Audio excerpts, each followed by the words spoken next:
Illinois Governor J.B. Pritzker's decision to allow convicted killer Paula Sims a chance at parole has resurrected a lot of emotions for people who remember the case. Sims was sentenced to life in prison without parole for the murders of her two infant daughters. Tonight, the I-Team's Christine Byers takes us back to the investigation and some of the people connected to it. He was going to kill me. I was just in such shock.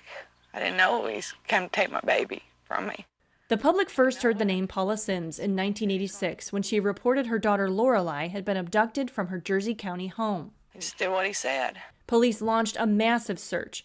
Pat Gowan was a reporter for the St. Louis Post-Dispatch at the time. Just riveted news coverage in St. Louis like I rarely have seen for any case. 10 days later, the baby's remains were found 150 feet behind the Simses' home.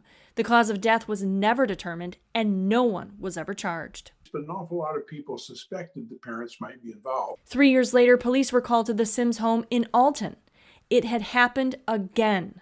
It's being treated as a kidnapping case as reported by the victim's parents. This time, Paula claimed a gunman took her 6-week-old daughter, Heather. Sims's 15-month-old son was unharmed.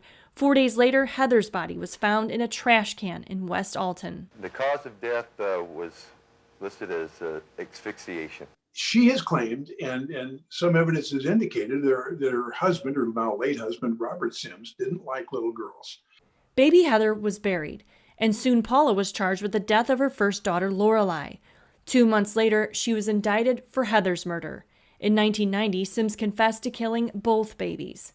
Gowan was there when Sims tried to get a new trial and used postpartum psychosis as her defense. She was almost like a wax figure. She did not change expression. She did not speak. The judge denied her request for a new trial.